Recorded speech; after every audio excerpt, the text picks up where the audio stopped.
All right, welcome back to the Hogtown podcast. This time with another guest, Dan Debow. You are a serial entrepreneur turned VP at Shopify, major Canadian success story, of course, and more recently founded Build Canada, which is having a moment in terms of putting out policy ideas, influencing policy outcomes, and you've become, if it's fair to say, somewhat of a kind of political policy thought leader. That's so strange things. Okay, I guess so. Sure, Yeah, sure. Why and not? a musician as well. You were just mentioning. Yeah, that's right. I am. Well, thanks for having me both. I appreciate it. Totally. Yeah. Thanks for coming down. Maybe we'll start on Build Canada because this really does seem to have it was really, I think, around the time of the last federal election that it came on the scene as people wanted to get more involved in politics, put out policy ideas. Most people in our audience are probably aware of the name and a little bit of what it does, but just to like bring people up to date, what's the current mission of Build Canada? What do you want to accomplish with it? Sure, no problem. Build Canada is a movement, nonpartisan movement to make Canada the most prosperous nation in the world. Right? It's Yeah. just that simple, and it's ambitious, and I think we should do it. We have to remember that we got here by a series of choices. We can get to different places by different series of choices. The world doesn't just happen to us. We have agency as a country and as individuals. Build Canada started because first of all, I'm a co-founder. Didn't just do it myself. It's a whole Sure. team of folks. But it started, yeah, exactly around this time last year.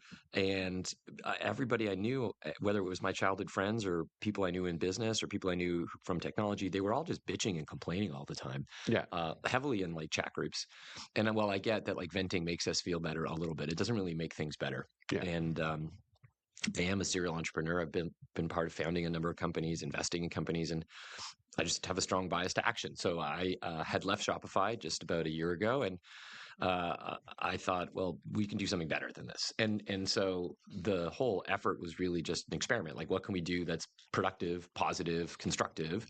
And in that case, it was, can we publish high quality policy memos that are about ideas that, frankly, aren't even necessarily being discussed? They're outside the Overton window. This concept of like what's acceptable, Yeah. and can we get some of the best entrepreneurial brains in the country to talk about subjects that they know about, right? Yeah. So if you want to talk about like let's make healthcare better, who better than Mike Serbinis, who runs one of the biggest healthcare tech companies in the country? What's his view? And we wanted to make them very specific, actionable things that could be done, because during the election, it didn't really matter. Both of the two main parties were crafting policy, and so the idea was just not to lobby them, but just put it on the internet and get people to talk Yeah. about these ideas, and then maybe they would see them and try and put something in. So that seems to have done well, and I think also the sort of, it's no longer just entrepreneurs shouting into the wilderness on the internet. Like, so Sure. governments, not just a federal government, but also opposition parties and also provincial governments and city governments, people reach out and say, well, we saw this memo. We'd love to chat about it. What do you think? And I think that's just healthy for society. And then I'd say Build Canada has grown from that initial kind of experiment. Hmm. We hired some full-time staff at the close of the election, raised a bit of money, and the goal was to sort of see how far we can push this. And again, build a movement, a constituency for growth. If you want long-term change in the country that is biased towards we are a growth-oriented, prosperous country, then you need to show politicians that people will stand up, show up, and care about that. Yeah. Right? As I said, the choices that we've made in our country are choices. There's lots of people who stand up and say, this is what's important to me. And in some cases, that's why we have the policies we have. And I don't begrudge people for that. It's good. But if you're back to the beginning of this question, if you're just going to sit around and complain, then you deserve what you get. If you don't want a different country, you want a different city, you want a different province, you've got to show up. And so that's what Build Canada has been doing over the past year. We've added, as I said, some professional staff. More importantly, we've added thousands of volunteers. And so some of those are people who just want to read a weekly newsletter, tens of thousands of those folks who just want to get some insight about what's happening. We do that. We publish it. Other people who want to hear about a great Canadian builder. So a volunteer project is just highlighting great Canadians every week. Another one is just that people want to volunteer. So we have a Discord with, I think, 1,500 people in it. And they're looking for projects. I want to work on this. And a lot of that gets expressed as kind of digital projects through Canada Spends. We now have Canada Spends, but we have Ontario Spends. We have BC Spends. And we open source all the code. We have a whole bunch of projects that are like just helping people both understand their country and a way of getting involved and making awareness happen. And then finally, a lot of people want to get together in person. How crazy. And so we've done I think almost 50 or just over 50 events in the past 6 months, and most of them are entirely volunteer driven. Like people get together and they say, in Halifax, I want to do a reading group on healthcare policy, and we're gonna bring in a speaker, and we're gonna talk about this, and 20 people show up. And I'll be honest, when I was sitting texting people about we should try to write some policy papers, I did not expect that It people would end up across the there. country. No, I had no clue. One. But when you see that you get a reaction, then I think you have an obligation to say, oh, there is a there there, right? Like Canadians, this is what we hear universally. Younger Canadians come to us and say, I too believe in a prosperous country. I too believe the way to get us to where we want to be is to be growth oriented. I don't feel I always have people to talk to in my social circle, or it's not acceptable to say that, which is kind of crazy, but it is. And I feel like I want to go to an event where I can feel comfortable talking about this. And, it's not uniform in terms of people's opinion. In fact, if you read the Build Canada policy memos, they're intentionally sometimes contradictory. The idea is not to say this is the one answer, the only way. But more generally, like there's a great line from a great Torontonian, a great Canadian, a guy named David Pico said this to me. He said, the trick is to be generally correct and not specifically incorrect. Sure. Yeah. Right. And so that's the movement, is like move towards growth. Everything we do, we should be looking through a lens of like, how do we grow the businesses in our country? How do we grow the prosperity of the country? Because that means we have successful businesses. And I think that's where Build Canada is. That's where I think we're going to continue for the next year, and see if we can actually continue to get what I think is actually positive momentum in the country towards this agenda. Yeah, there's like, I guess implied in that is like a cultural change that almost needs to happen, or it exists, but we just need to give people sort of a channel to exercise that cultural view to say, hey, this is something people need to believe, that growth is good, that there are ways to pursue growth and there's ways to not pursue growth. Yeah, I mean, just to say it, I think one of the elephants in the room, it's not an elephant, is in Canadian identity, has this concept called schismogenesis, which is like we define ourselves as the opposite of what's next door to us. In fact, Trudeau said this. He was on CNN. What does it mean by Canadian identity? We're not American. We're not American. And I thought that was just piss poor. Like that's just the weakest answer. But you know what a gaffe is? A gaffe is when a politician says the truth, but you're not supposed to say it. And the truth is, so many folks define themselves as whatever those guys do, I'm not there. And I think that's a serious issue. I understand Canadian history is contra-American. Like we have a country because tens of thousands of people left and said, I don't want, like the United Empire Loyalists said, I don't want to be a Republican. I want to be a monarchist. And we have a West because we wanted to protect that land from being taken over by the Americans, literally being taken over. And so I understand how this is part of our culture and our psyche. However, when you get to a place where any idea around growth is, oh, you really just want us to be American. No, I want us to be more Canadian. I want us to be the bold, daring, adventurous country that we have, right? Yeah. That those things I talked about, building a railway, creating a new country, even the fur trade, like these were things that required enormous courage and risk taking. You can go through the whole history of the country, you find it all over the place, and somehow that narrative has been lost. So my point to you is like, it's not so much about like changing the culture, but is awakening people to remember. Reminding people. Yeah, someone said it to me yesterday that we are a sharing and caring country. I talk about it. He's like, but you have to be daring. And then I said, well, it's actually the order matters.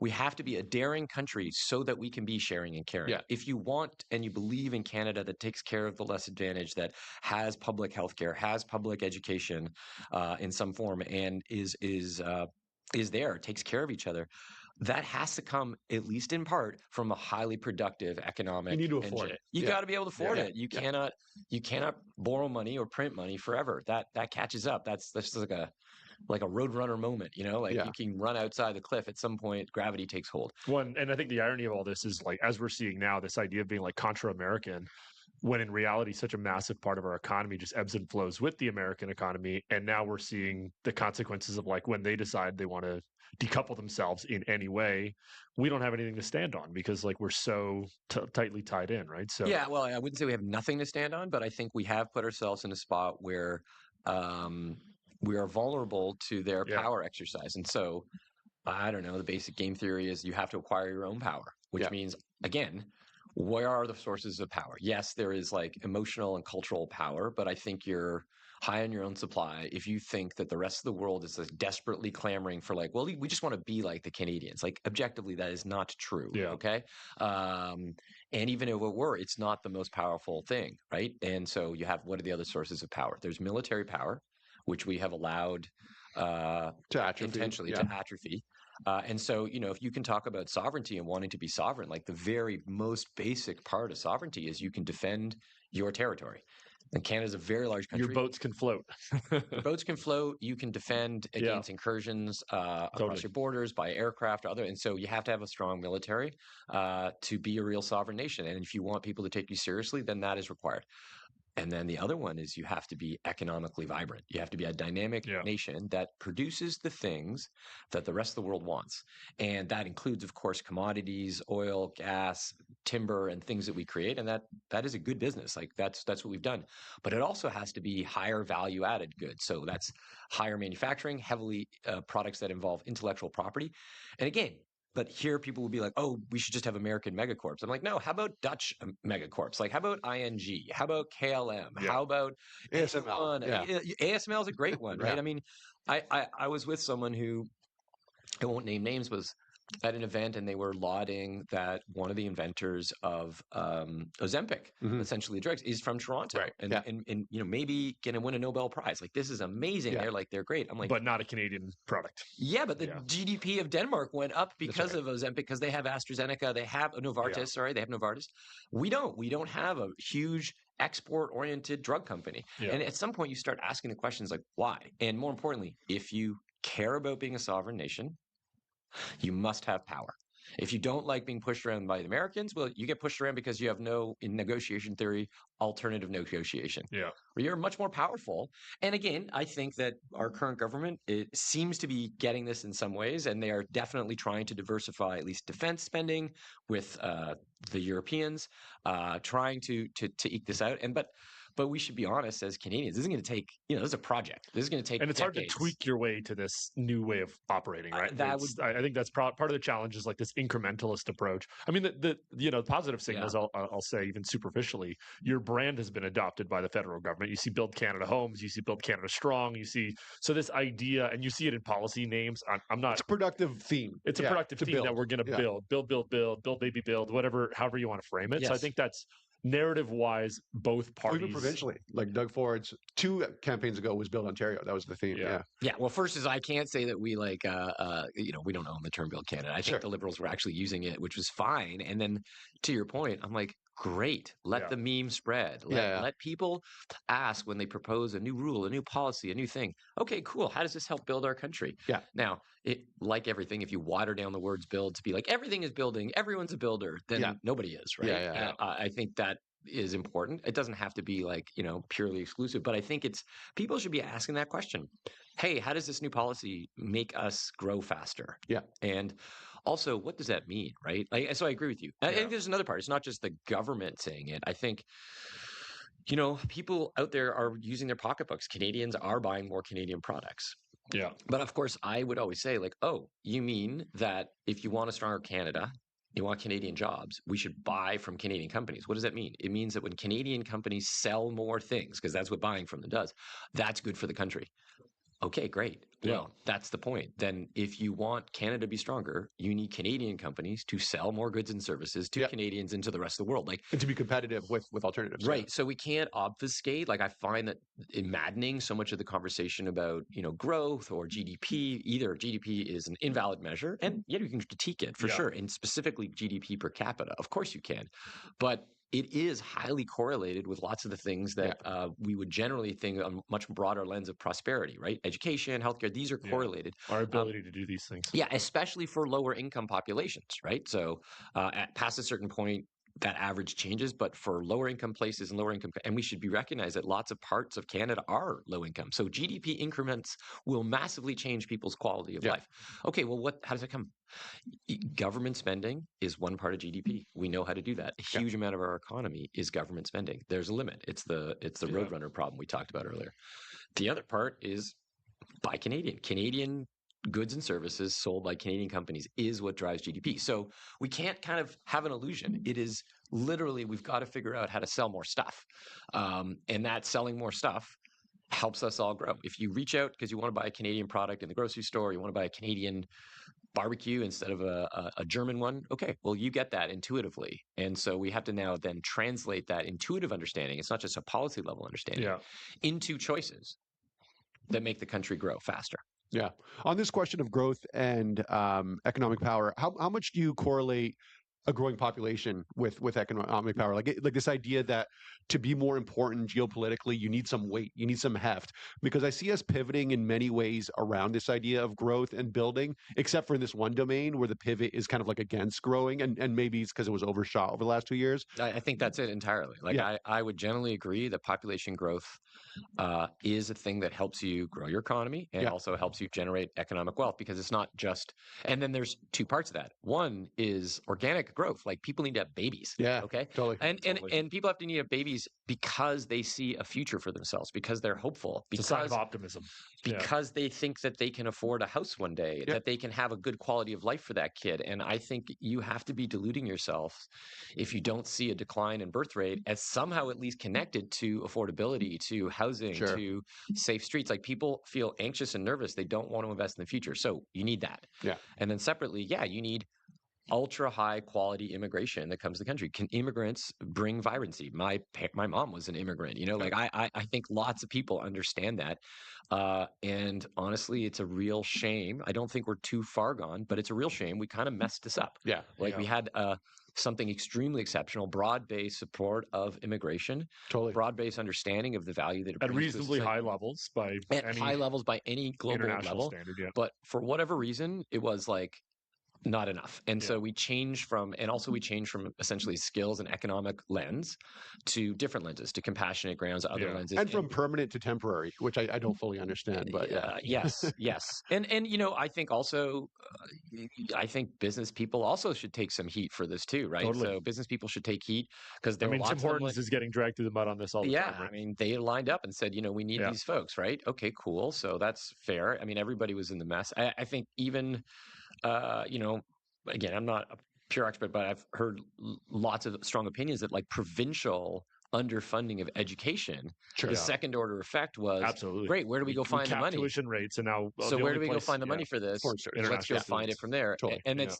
so it's capping tuition for locally, saying, okay, well, it doesn't cost this much, but then we're going to go add and create this vision of a university that has everything, every luxury product, and then where are we going to get the We talk about this a lot. I mean, policymakers tend to have a very shallow understanding of second and third order effects on the policy. This sort of like rent control in our world of housing. It's not understanding that rent control actually has the opposite effect that you intend it to have. But I think, to go back to your question, I mean, I think strongly it would be a huge mistake for Canada to become like nativist and to become entirely inward looking. I worry about it a lot. Including that the population will just age out of building years and so economically on. on its own, it's a disastrous. I also think it's just it tends towards kind of conspiratorial, negative, non-zero, zero-sum thinking. Zero-sum thinking, and like that's just not a good path for us as a country. And one thing, like I interpret, because this is not explicitly, I don't think I've seen any memos on this from Build Canada, but you do hear this conversation happening a lot more in like the world of conservative politics, where like implied, and at least in my mind as a real Build Canada, it's like, well, what's our understanding of what is Canada and why are people coming here, and are they joining? I think you guys had a policy memo. I think Toby drafted this memo on effectively applying points to like how well immigrants integrate when they arrive. Yes, because I think that's probably one of the biggest underlying issues that people are pushing back on, is this idea that like, have we deprioritized integration and this idea of like a common identity or a common shared purpose as a country? Because I think if you're going to say Build Canada, you almost need to define, well, what is Canada? And do people coming here agree that that's what they want to participate in, right? I want to be part of Canada. I want to help build Canada. I think there's a lot of space between like, there's a set of minimum belief systems that you should be aware that this is what this country stands for and why you're here. And to be fair, I think some of that does happen. And sort of a maximalist, like you have to be on board with the Canadian project and I or someone else gets to define what that is. So I don't think we should be there. Like I think you've got to allow that diversity of people having different ideas. That's what makes the country great, when you have different views. But I do agree that, if you completely lose any faith in what it meant or what it means to be Canadian, to the point where you're not willing to say, well, this is what we believe in, this is what we don't believe in, or these are things that are like social norms in our society versus other societies, Yeah. then I think that's a mistake. Yeah, I do agree that. I think we should be Well, you want this to be mindful. you want this to feel like a shared project, that everybody who lives here is part of that project. We're all part of this same project, but we need to agree on the terms of what is the project that we're all part of, right? So Yes. Well, Yeah, well, I mean, like I'm a big believer in like Enlightenment values are pretty good. Like I think like that we should not be so quick to throw out the thing that seems to have had a big part of massively expanding human life, human freedom, human flourishing, and there's this core package of ideas that are pretty important. Of course, you can improve everything, but I think that's a pretty good place to start. Yeah, and like one thing implied in this debate that I'm seeing now is that the default has shifted towards like, because we can't build housing, healthcare, education, et cetera, we should slow down immigration, versus let's learn how to build housing, healthcare, et cetera, so that we don't have to, right? Because it's almost like we're shifting to the demand side problem versus the supply side problem. Could we just get better at producing? Could we get better at building homes? I mean, I agree with you, but I think the part I quibble with you in your point is like, let's figure out how to deliver housing, healthcare, education. We know how to do that. Yeah. What we need to learn is like, what are the things that we've done that stopped us from doing that? Yeah, That's a better question. Like, we clearly know how to build houses. We built a whole country. We clearly know how to build a healthcare system. People are very proud of the healthcare system. So what have we done in the past little while that has changed the choices that make people feel that's a lot less? Is it just that we added immigrants? Clearly, no, we didn't. That did not happen. That's not correlated. Now, do we maybe add too many who are of come from a different economic background, come for different purposes? They're here transitory. Yeah, that can be part of it. But then there's a whole host of other choices that we made that made it harder to build houses, less economical to deliver education, or the education quality would decline because we put different prioritization on different things. And you can just go through the list, like, I don't jump down your throat. Like the idea that we don't know how to do these things. Yeah. That's just not true. We do.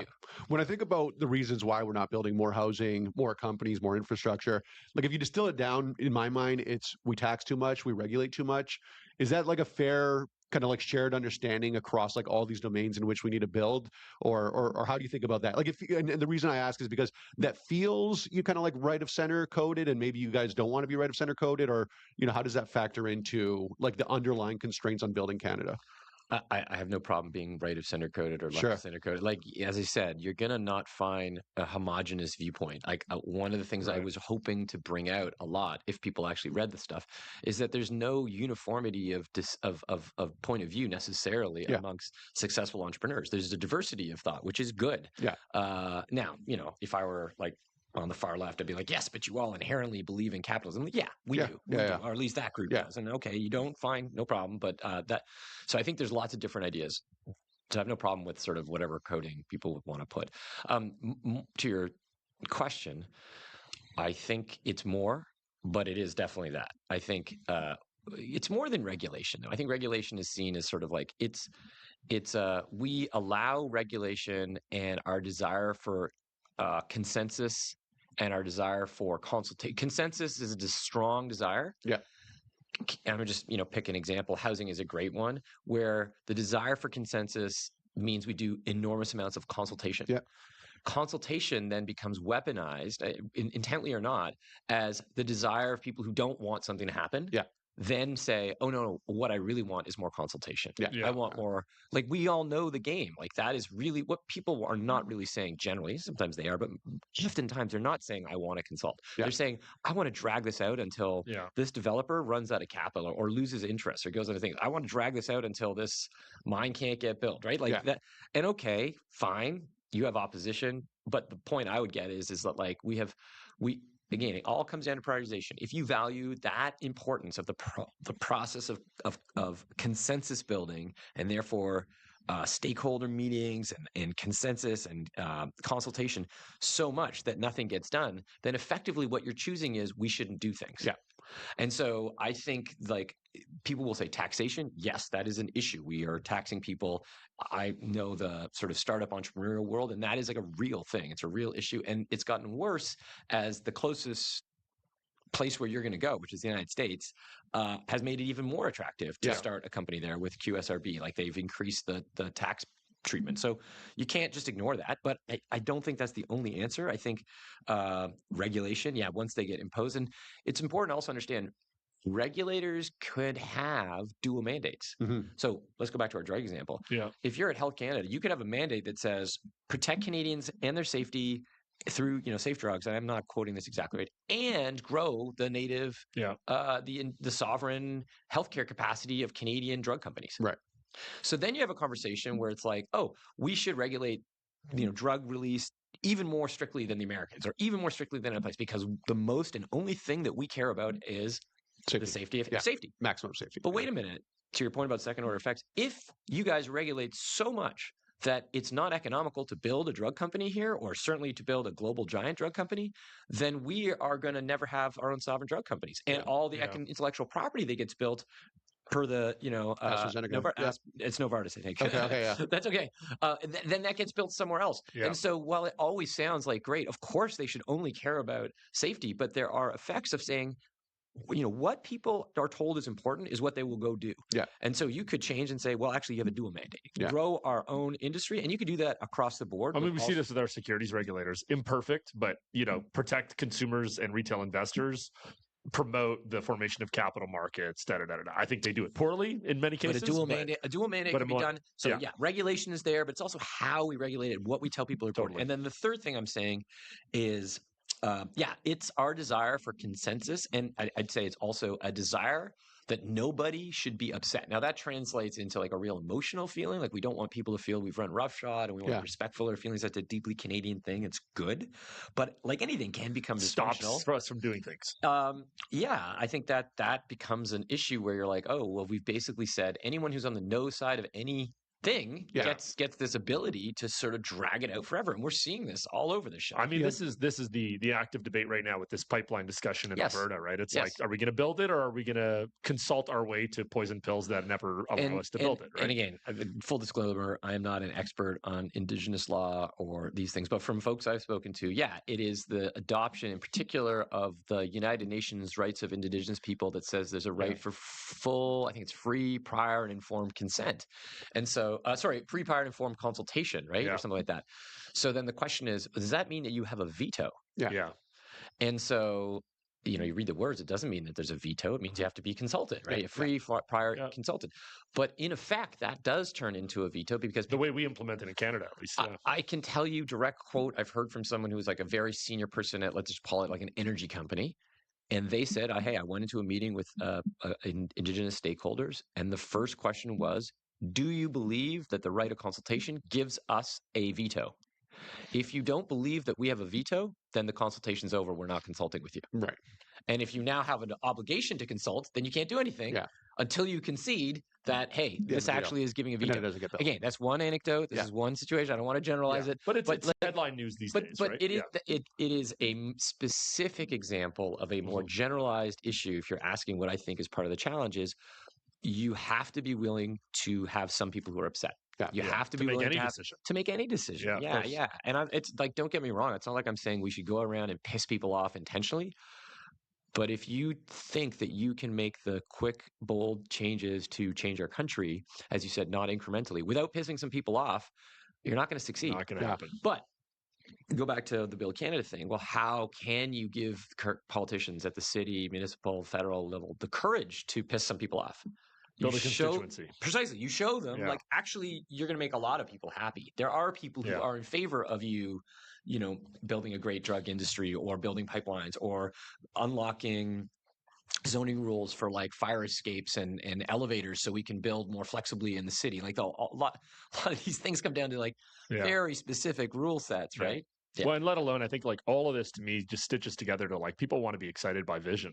And like if we like in this vision is like we could be better, we could be bigger, we could be stronger, we could be richer. Yeah. And like we quibble on policy, but I think it all rolls up to like, do we want a exciting, ambitious vision? I think part of the tension, and we saw this in the vote split, the demographic vote split in the last federal election, is you have typically older Canadians who actually have done like, okay, housing values have increased. Sure. So like building necessarily represents change to a status quo. quo, and they're like, the status quo is actually like not bad. Whereas you have don't change things for me. It's great. Whereas you have younger people who do want more change and more growth and more building, because ultimately that'll mean a better future for themselves. And I wonder how this gets resolved. I mean, you have this electoral problem where older people vote more reliably than younger people. Yeah. And if it's kind of like older status quo versus younger dynamism, so far at least, older status quo has been winning out.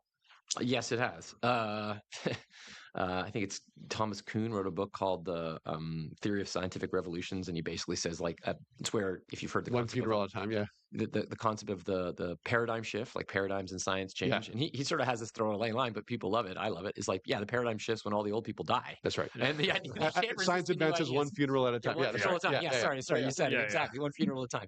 So. This is the best argument against like infinite longevity, right? It's just like, we'll never change anything. It sounds pretty crass. I'm not saying it that way, but it does take time for social change to happen. I think it is pretty pronounced. I mean, I saw a stat, so I don't have it in front of me, so I'm going to mangle it, but it was like Canadian young people went from being the top 5 happiest young people in the world about 15 years ago to the least happy young people in the world. Yeah. And it's like literally North Korea, Afghanistan, and a few other countries. I mean, how in the hell did we get ourselves to this place where our young people feel so dejected, so upset, so hopeless? If you're in the education sector, if you're in economic development, you should be like feeling shamed and upset and worried about what this is. I actually don't even know if there's a lot of curiosity about why it is. But to your point, that is like extremely red warning bells. Now, you would hope that when you're in that situation where like red lights are going off, you take urgent action. You're willing to do something different. I worry the thing you're saying is that we sort of say these words, but either and we move incrementally, like incremental changes towards things. And I've seen this like with some Build Canada stuff where we're like, here's the policy. If you really want to reset it, you should fix this. And then what comes back is, and they took 20% of your ideas. Not even, but like, here's a small incremental change. And aren't you happy about that thing? And I feel like sometimes I'm a bit of a Grinch because, maybe the government will be like, hey, isn't this awesome? I'm like, no, not really. Like, but also I have to appreciate the challenge that politicians are under, right? They need to get reelected. That's their job. So you got to respect that. Including by people who don't want change. Precisely. And then also just, it's like hard. It takes time to make things happen. Now, a lot of that does come down to political courage. But how do we buck them up? So I think we do probably need more bold change. I think you're right about the intergenerational equity problem that's there. I mean, I think last night I was with Joe Canavan, who published a paper that I think is one of the best ones we have. And I hate to say it, maybe this makes it happen here faster, is the Americans got to this first. Which was, Joe had 2 basic ideas. He said, look, we should set up savings accounts for kids the second they're born. This is something that Brad Gerstner in the States recommended, has now been implemented. In fact, I think Michael Dell just gave $6.5 billion. Invest America, right. So every American's getting this account. It's a very $1,000 at birth for a child.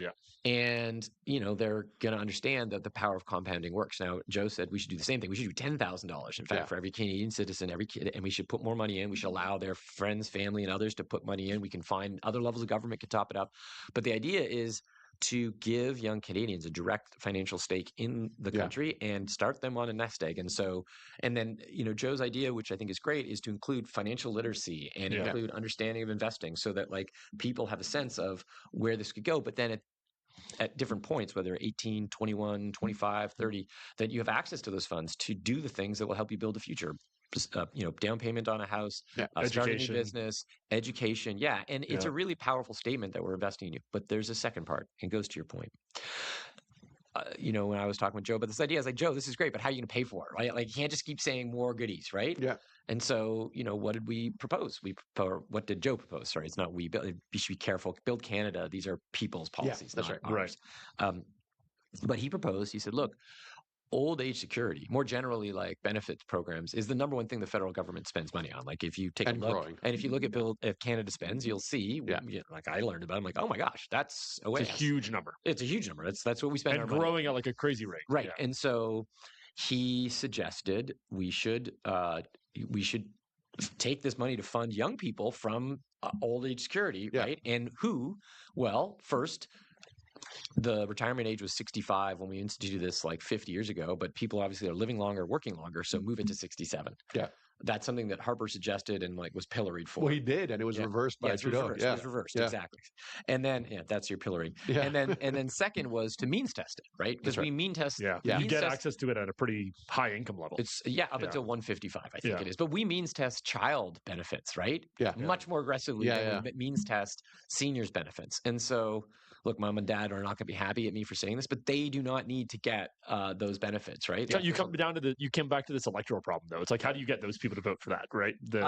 I fully understand it, but I'm just sort of saying, like, that's the kind of stuff that we need to do. Like, you have to address, like, hey, what's a new way of helping young people to feel hope, invest in them, and give them options and flexibility in a dynamic economy? I think that giving people that money and giving them freedom is better than setting up 25 government programs that are going to be inefficiently run and less effective. Yeah.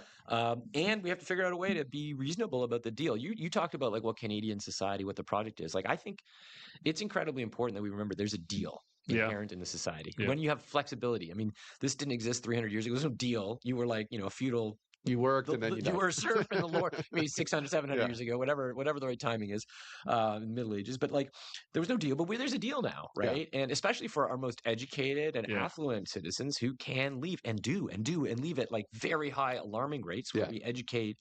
I think about Waterloo as the perfect example. Like we're spending so much money educating and exporting talent to the U.S. and then they leave, or even better, they stay in Canada and they just go onto a web browser and work for an American company, generate no intellectual property or value for companies that are here.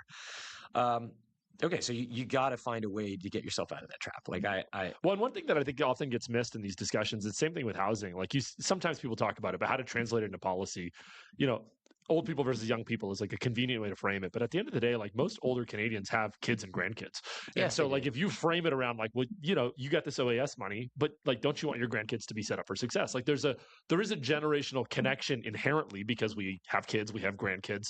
And so it shouldn't be like us versus them. You should be able to convince the grandparent generation that for the benefit of the grandchild generation, there needs to be some transfer. That could be tax credits to older people to put money into these accounts or whatever the case might be. Like create like a common I agree. I'm not solution, so like down on older people or so dismissive that they won't make the right choice. But I think my point I'm trying to make is like there's a deal.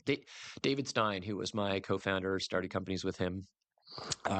He runs Leaders Fund right now, and he presented to the federal government recently some data that his firm had paid for, and it showed that basically about 10 years ago, 70% of Canadian startups that raise over $1 million, 70% of those are in Canada. Right.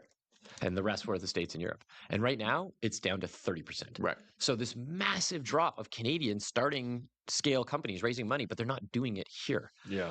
And so people ask, they said, well, what is it? And back to your question, is it just tax policies or just regulation? I think the way he phrased it was so good. He said, look, the deal used to be that, yes, you would pay more tax in Canada. That's true. And maybe it moved a little slower. But the streets were clean. Right. The streets were safe. Your kids were safe. You're getting value. You had access to a great healthcare system that you kind of didn't need to use the fact that you had more money to find ways to get around it. You just could use the healthcare system. The challenge is the deal has broken down. And so if you're in a situation where you get taxed more than you would otherwise, and the social services that you depend upon, policing, clean streets, transit, and not delivering. You're just like, why? Yeah. And so you reach a point, the threshold, everyone has their own point, and they would leave and go somewhere else.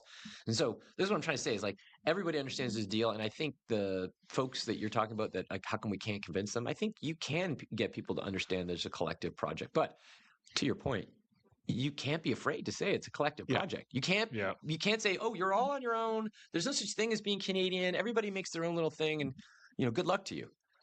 No, I think you have to say, like, we are in this together. We have to work together. There are certain behavioral standards. There's certain like aspirations. We expect Canadians to be able to do this stuff. Yep.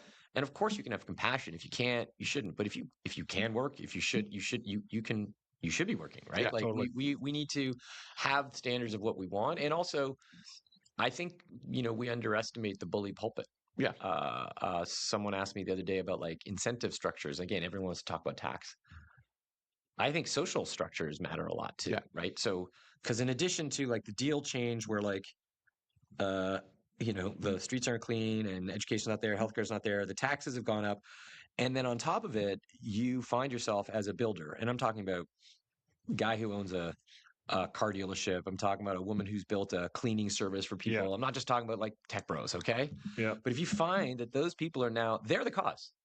And every politician will be like, yeah, it's because they're not pulling their fair share. They're not paying enough. And if only we could deal with these people who are doing this horrible thing, which is like creating jobs, which, by the way, seems totally dissonant for the idea of like buy Canadian.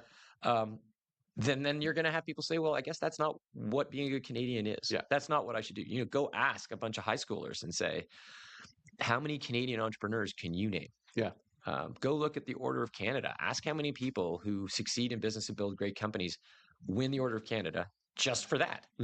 If you're a business person, you basically only win the Order of Canada for giving your money away. Right? Which is good and laudable. To like politically popular causes. You have to. I don't even know that. But I mean, you just kind of, it's like, it's not enough to just be successful. But if you're an amazing world-class artist, amazing world-class researcher, like you get the Order of Canada. I'm picking on the Order of Canada, but just an example of like the highest recognition. You get the recognition. You get the state's imprint of like, that's what it means to be a great Canadian for just doing your job.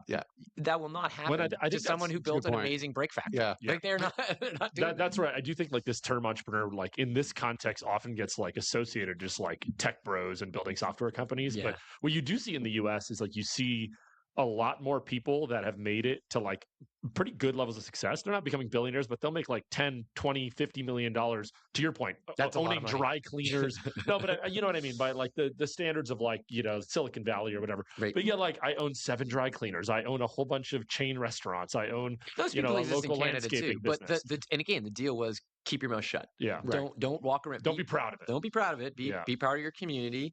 Do what you need to do. Sponsor the local little league. Make sure that the holiday car wash drive is something that you're whatever small business is doing.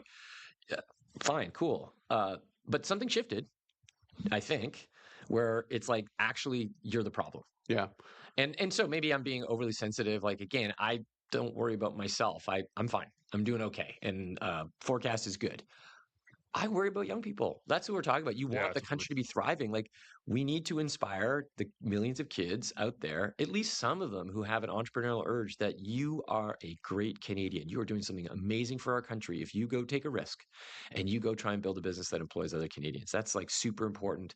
And the point I'm trying to make is that the words that our leaders say matter, right? Like if it matters that our premier dumps out a bunch of Crown Royal because he's making a point about what we are, make the same point about how important entrepreneurial behavior is and how important small business and medium-sized business and how important it is that we actually have these breakthroughs that go sell products around the world.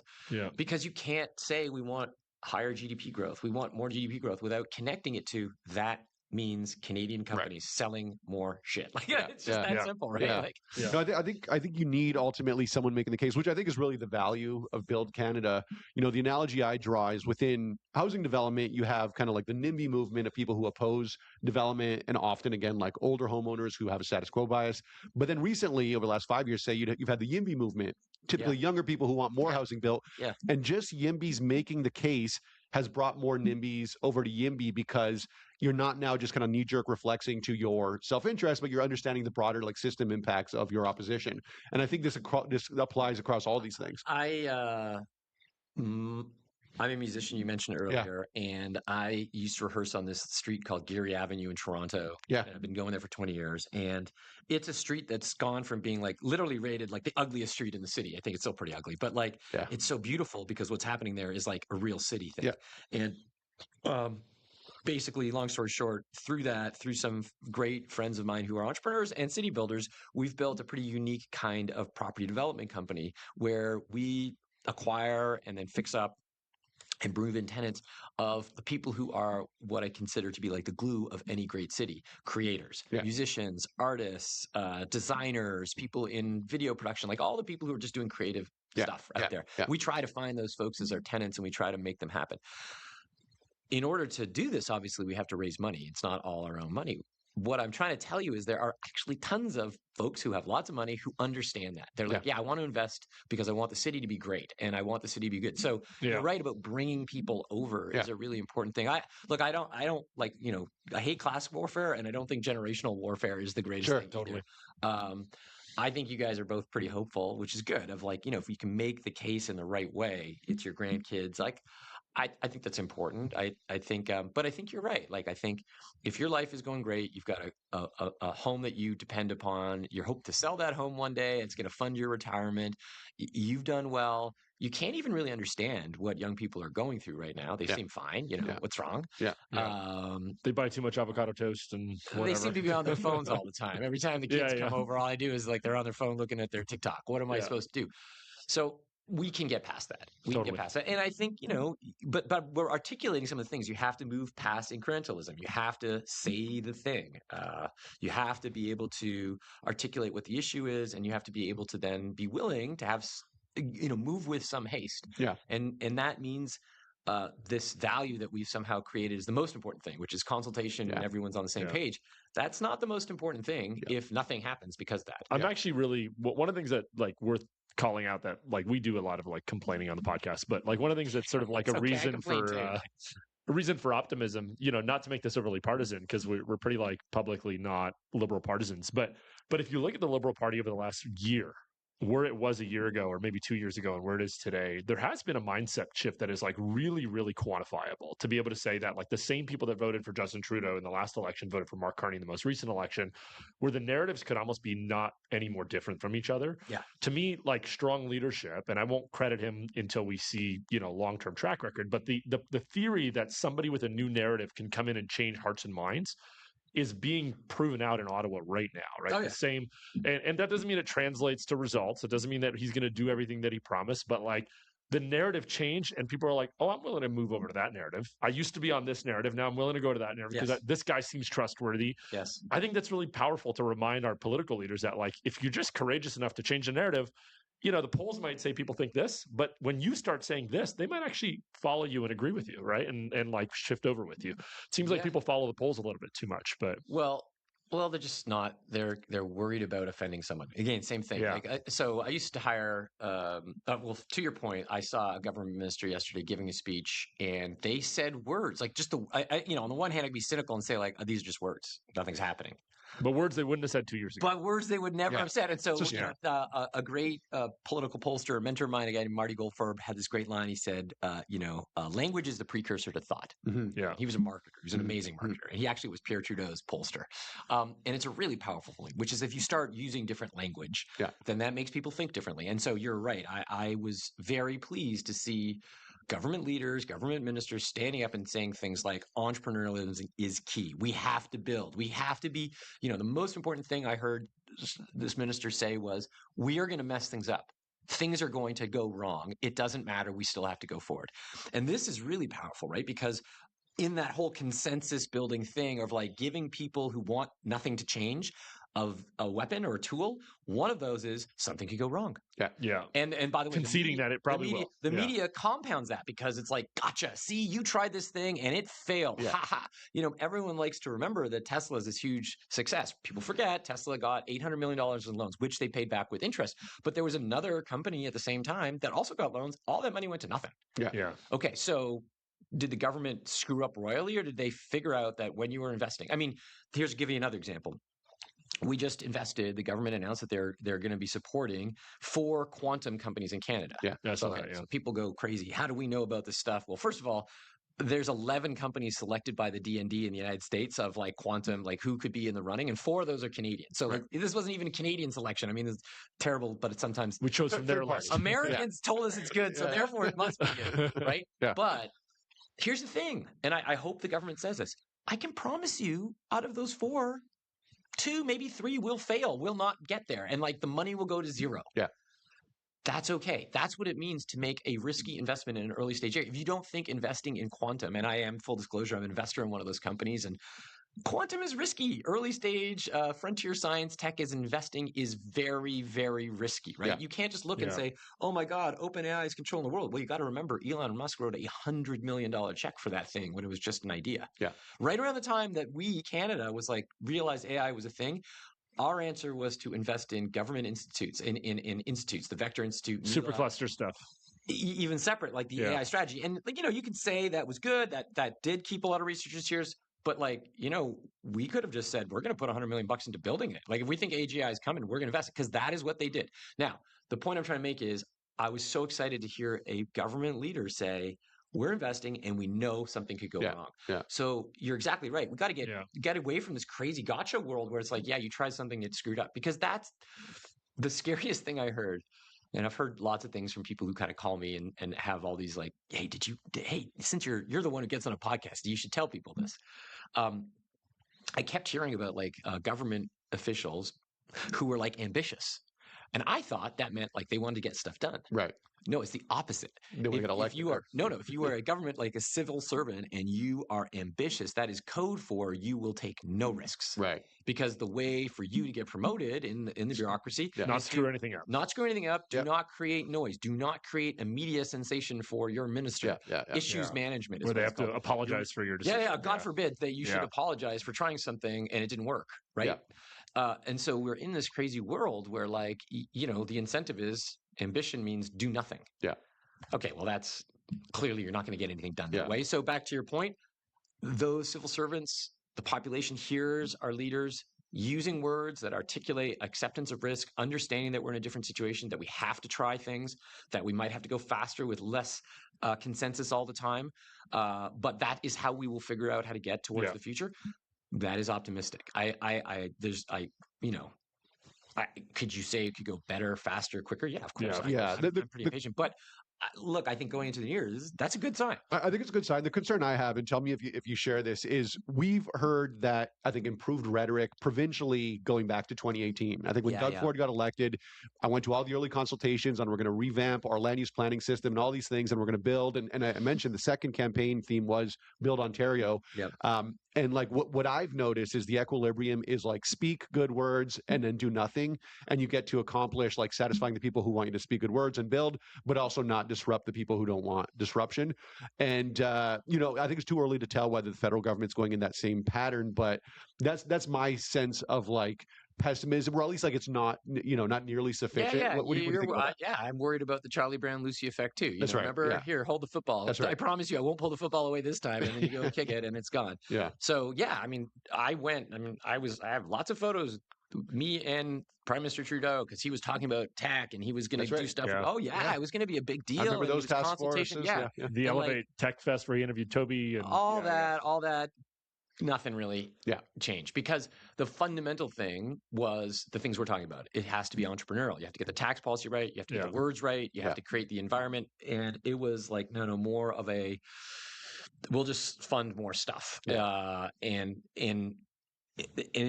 frankly, fund more stuff without the hard edge commercial mindset, like, then if we're going to do that, we should fund the ones who have the highest chance of succeeding. What we did instead was a much more equity and inclusive thing. Geographically distributed. Like everybody gets a bit of the peanut butter. Okay, fine, cool. So I'm well aware of getting the football pulled out. And I agree with you. Like in our province, those things happen like that. But it goes back to this point: where is the constituency for growth in our province? Where are so one of the things we love Build Canada to do is not just have people read memos, not just come to our events, but actually, and not even go to a reading group, but actually sign up for a journey that we all get to do together of like, well, how do you affect political change in a nonpartisan way? Like my view would be like there's a great line.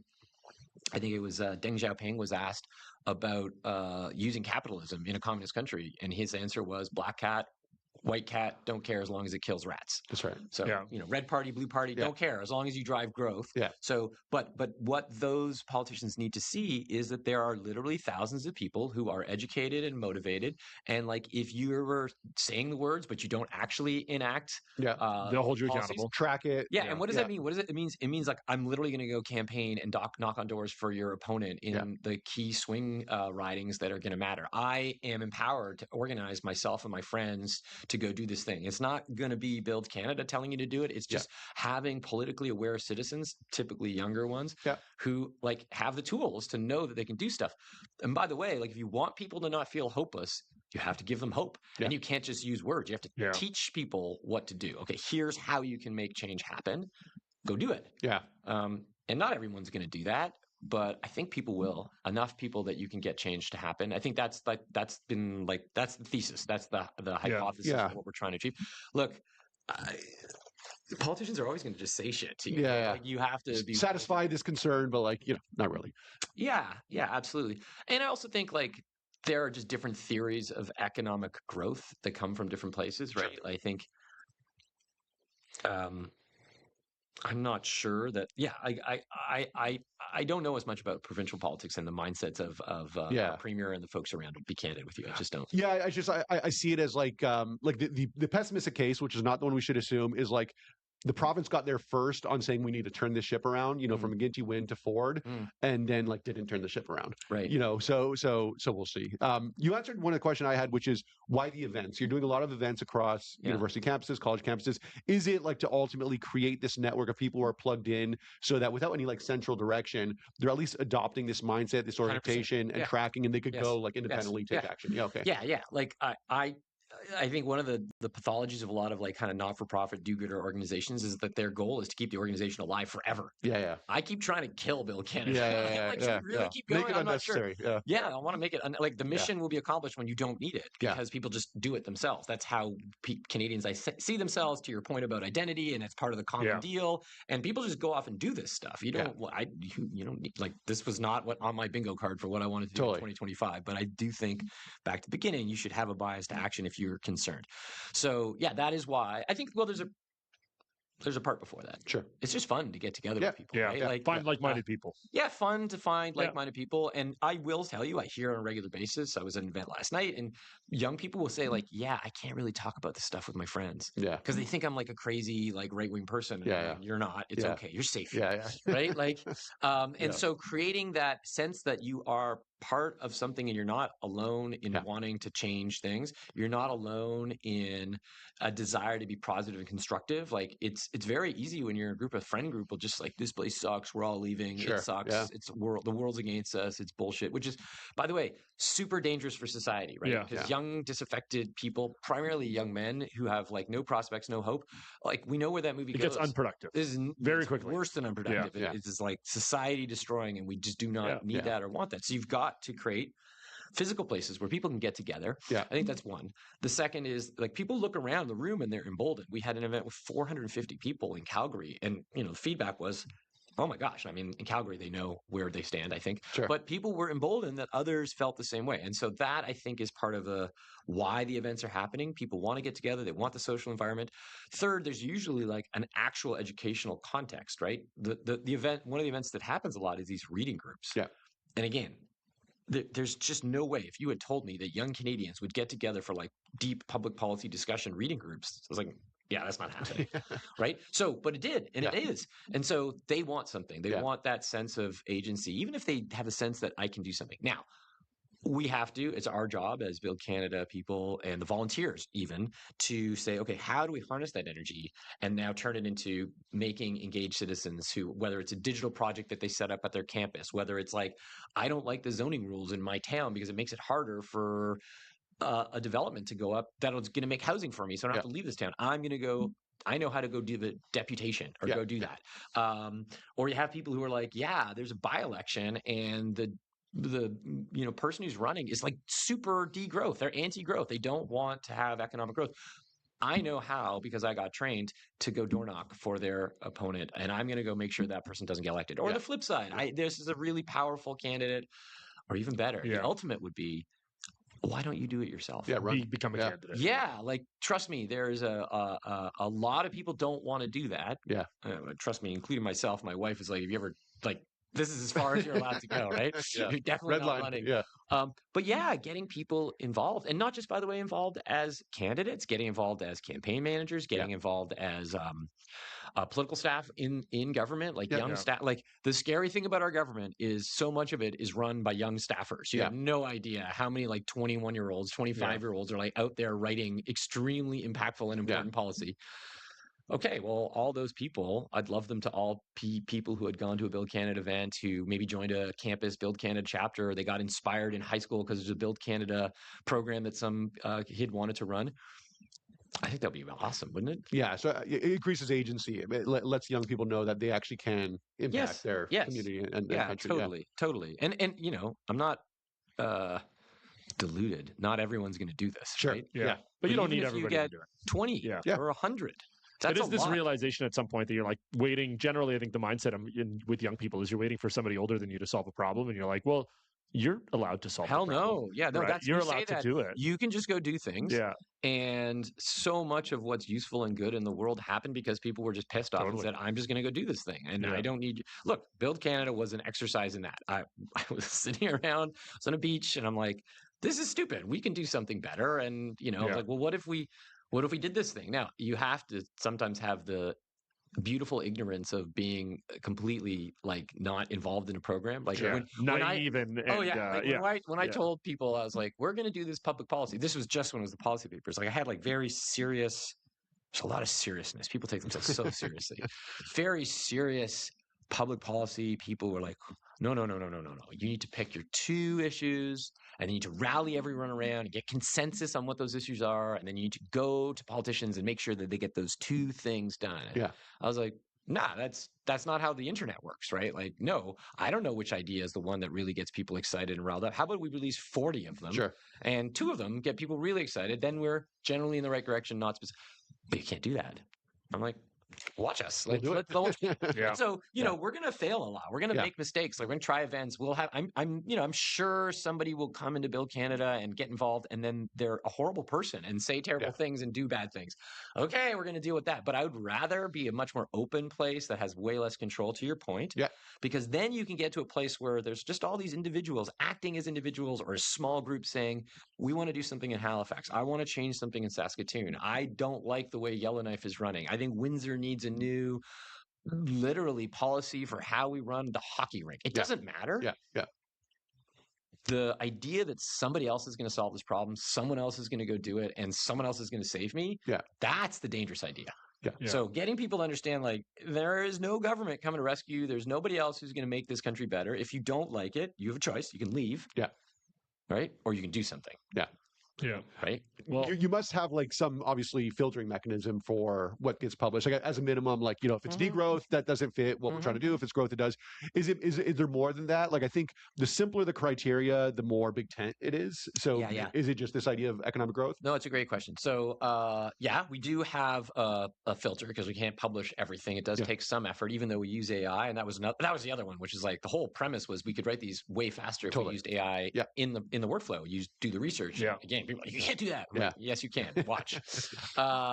So what were the policies? So first is we these are as much about getting people to think differently in the Overton window. And so you need attention. So we try to get a builder to be the author. That's the first part, right? Yeah. So I've had a lot of founders. I've got a lot of people who've come and they're like mad at me, like it's unfair, like they're like, consultants or they're like academics, and they're like, I want to write a memo. I'm like, okay, cool, find a place to write a memo. This is not it. And by the way, you can just tweet it. Like that's all we do. We just put it on the internet and it gets tweeted out, right? Like it's not some giant distribution system. Right. And it's always been that way. Right. So we try to get a builder. Second is try to get a builder who has some specific context to the thing. It doesn't have to always be that way, but it would be great if they had some experience with it, right? Like, even the Toby one on immigration, like he's an immigrant. Yeah, that's right. He went through this. And he's like, and he's globally aware, and he was like, I think we should just if we use points on who we let in, we should use points to give you a guidance and a path towards getting to become Canadian citizen. The other thing people don't appreciate is that to get to where Toby is, he had a really, really good sense of human incentives and how to structure incentive systems. And I think that's what's hidden in that memo that people don't really see. It's an incentive structure that gets you to be people who don't really want to commit and don't really want to be great citizens. They don't stay, and the people who do. Okay. Yeah. So But okay, an entrepreneur who writes it, someone with some specific context. I use the example of Mike Serbinis, and then yes, pro growth is really important. And I've challenged people. They've written me like they'll write the thing and they'll be like, and I'm like, okay, cool. And how do you think this adds like a half point to our GDP? Sure. Yeah. That was a bar. I don't think Yeah. we always have, but I try to use that bar. Yeah. Like, can this one thing Could it move add the a needle? half point? Yeah. Because it move the needle, right? Yeah. Yeah. Because that's what you want them. You want them for like swinging for home runs Yeah. much more frequently Yeah. in policy goals. Like not all of them will work, but Yeah. if some of them work, you know, the distance between 2% growth and 4% growth Yeah. is a Game changer. massive Yeah. difference. Like In our people, quality of life. oh my God, everything gets good at 4%. For the most part, people are happy. They have jobs. Yeah. The crime goes down and healthcare gets easier and more accessible. Like it's all about getting us that point. Now, I would caveat and saying it's not the only metric. Like if we just had 2 people become super wealthy and Sure. that's the only way we got to that GDP, no, that wouldn't work. Yeah. But yeah, getting these half point, quarter point increments, like that's where the government should be spending most of their energy on. Like, what are the big things that are really going to change it instead of here's 1,000 little things that make every constituency happy, which is what they do a lot. Yeah. And then the last part was to be specific and actionable. And so why is this important? One of the things we heard back, what I heard when we were starting this process is like, yeah, we get like these laundry list types of policy. Here's how to fix healthcare, 19 points. Which one? Which is the one to do? Yeah. And why? And what's the causal mechanism? And so we try. We don't always succeed. But with Build Canada, I try to push people to be like, what's the pointy edge thing? What's the very specific? Change this one rule. In the beginning, we actually rewrote the law. We were like, here, used ChatGPT and had a lawyer review it to say like, change this word in this clause, like the example I gave about the drug thing, like, add this line about 2 things. We used to be very specific as much as we could. We took the legal stuff out just because it was hard to get the lawyers to review the stuff. Sure. Lawyers being lawyers. Right.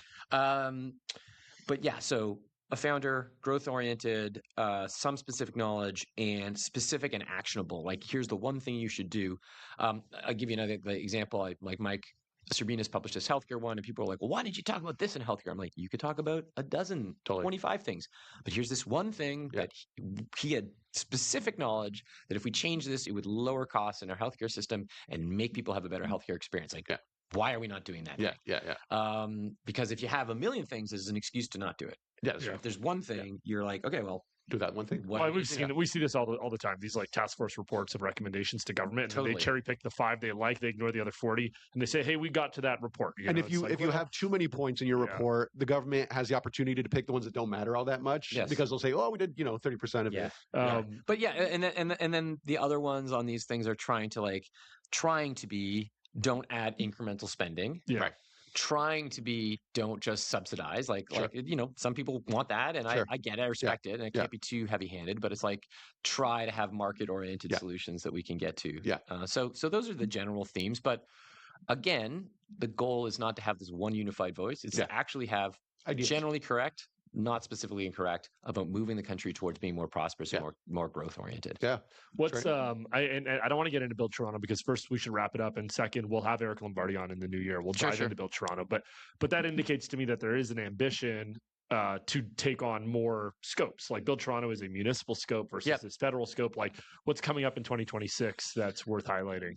That's a great question. So, well, first of all, we should decide whether Build Canada gets to stick around for another year. Sure. Yeah, I'm serious. Like, so when we were at the end of the election, I was like, look, we did all this stuff. It was amazing. We got all this attention, and clearly it helped change the discourse. We should stop. Like, this is great. And that didn't happen because people really want to keep going. And obviously I was willing to keep going. But I was like, we should only raise enough money for 1 year, and we should be very specific of like what success looks like. And our success is, yes, the policy advice, but also like getting people engaged. Can we get enough volunteers? And I'd say, I'm not sure yet, 100%. I think we're on track. I have this belief that we can do it, but I think we still have to really convince ourselves and the donors, frankly, the people who are behind it. So that's the first thing. Does Build Canada continue for another year? I think it will, but I think I want to be honest because I think that philosophy is really important, right?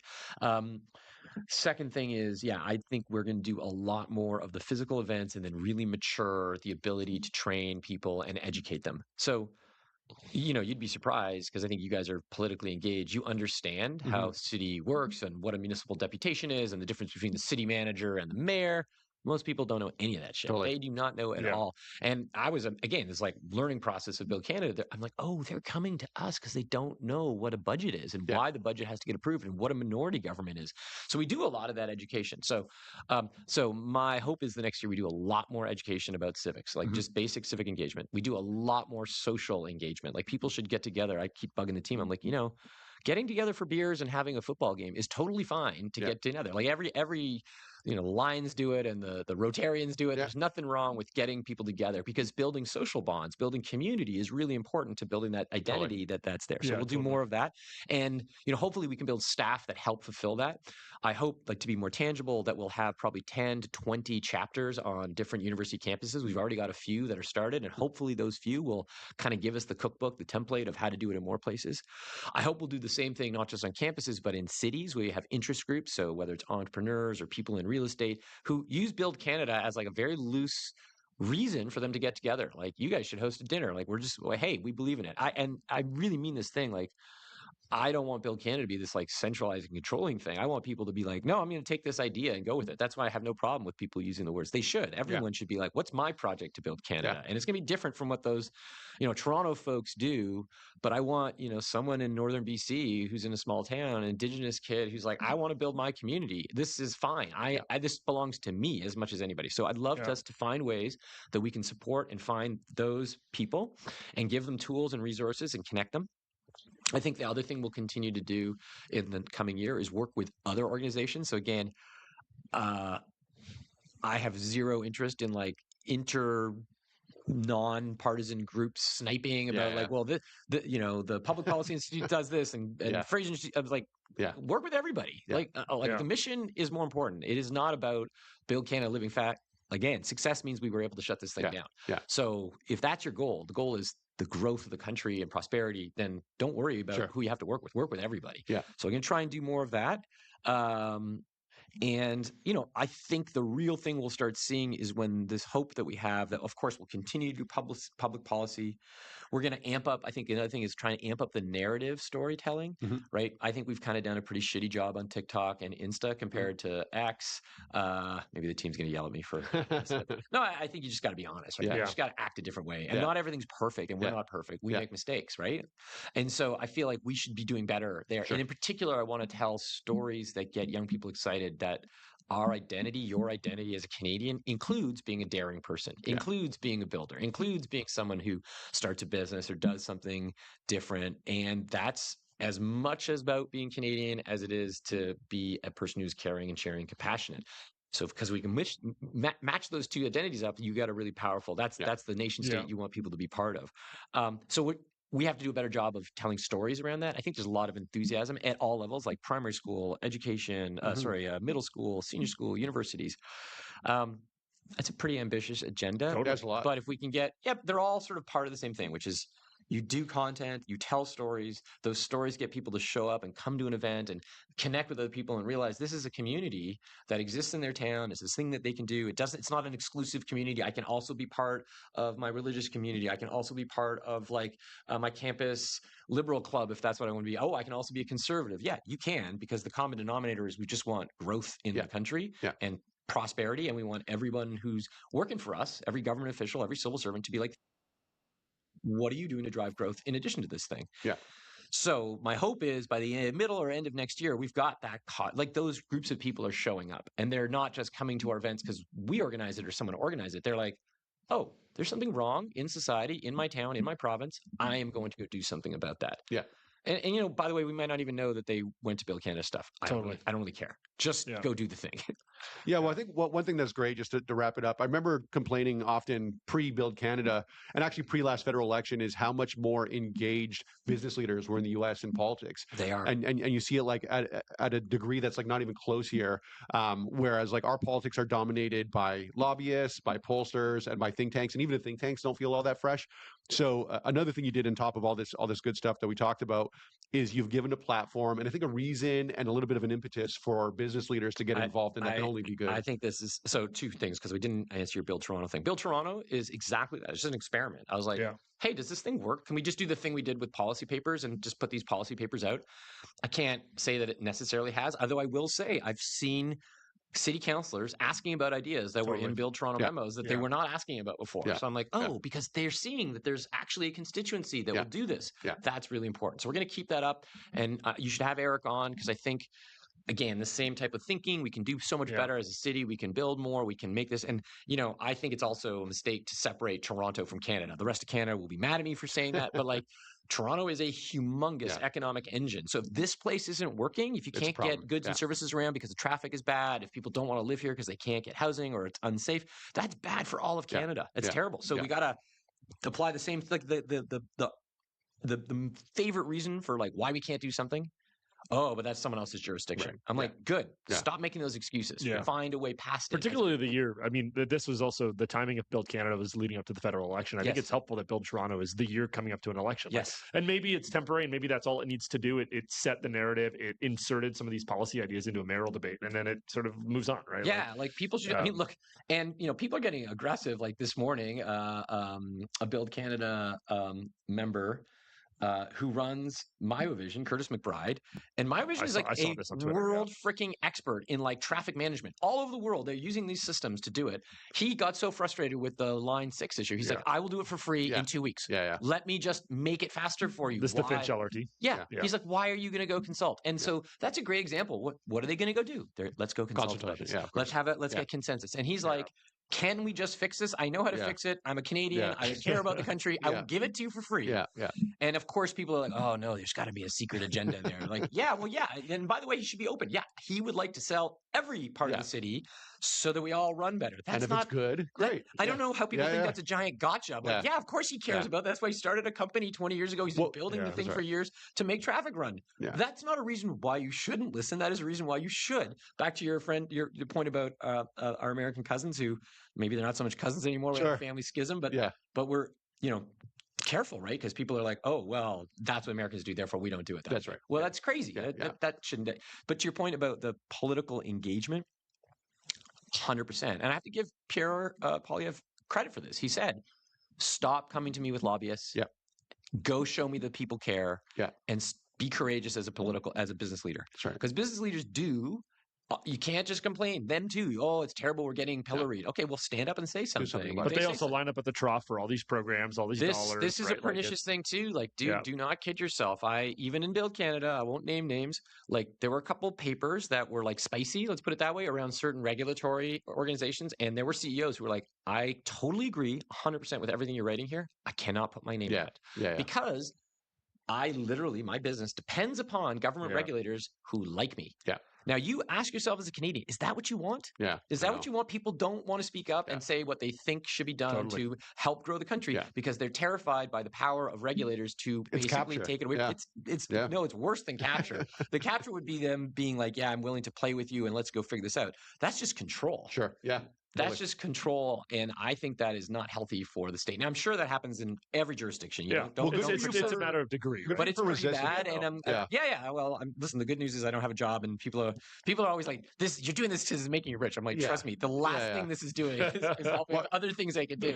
We hear of think tanks who will do a report sponsored by Scotiabank, and now they're not allowed to talk about open banking, like these sort of things. So I think it's very important to be like wide-eyed about this dynamic and resisting it. So I think that's you have to push back against the sort of inside scoop of like everybody's trying to be in this trough together and kind of break out. I agree. Well, maybe we wrap it up there because I think we've been going a while. We'll follow up on this conversation with Eric Lombardi sometime in the new year. We've had him on in the past, but before his Build Toronto time. Cool. Yeah, great. Build Canada is it .ca or .com? I think we have both. Yeah. Okay. Well, there you go. Build Canada. Check it out. Join the Discord. Sign up. Go become a member and reach out and that's it. That's exactly it. I hope people get inspired by this to go take some action. And I even say this: hey, you're not a joiner. You don't want to be part of Build Canada? Cool. Read our stuff. Go do something. You're in it. Yeah. That's it. Just go do something. This is your country. You have a right to go do something. Awesome. That's a great call to action. Thanks for being on with us. Thanks for coming. No problem. Pleasure. Cheers. Cheers. That was great.